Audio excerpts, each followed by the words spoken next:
How do readers read? In this video, we are going to see how actually people read what you write.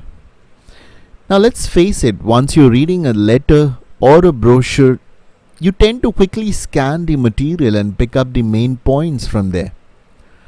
So, as a copywriter, you need to take note how readers actually read. Imagine that your customer is holding a piece of paper and he's just going through it. He will start at the top left, and there the eyes can scan the entire document.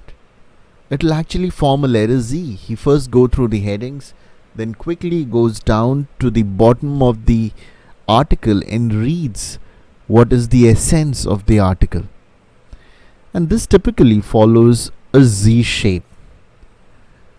So you should write down your points, your important points, your headline, your highlights in the exact message. You should follow the Z pattern, because people tend to scan what you write through this pattern. This will make your customer easier for them to scan what you have written and get through the message what you want to actually convey.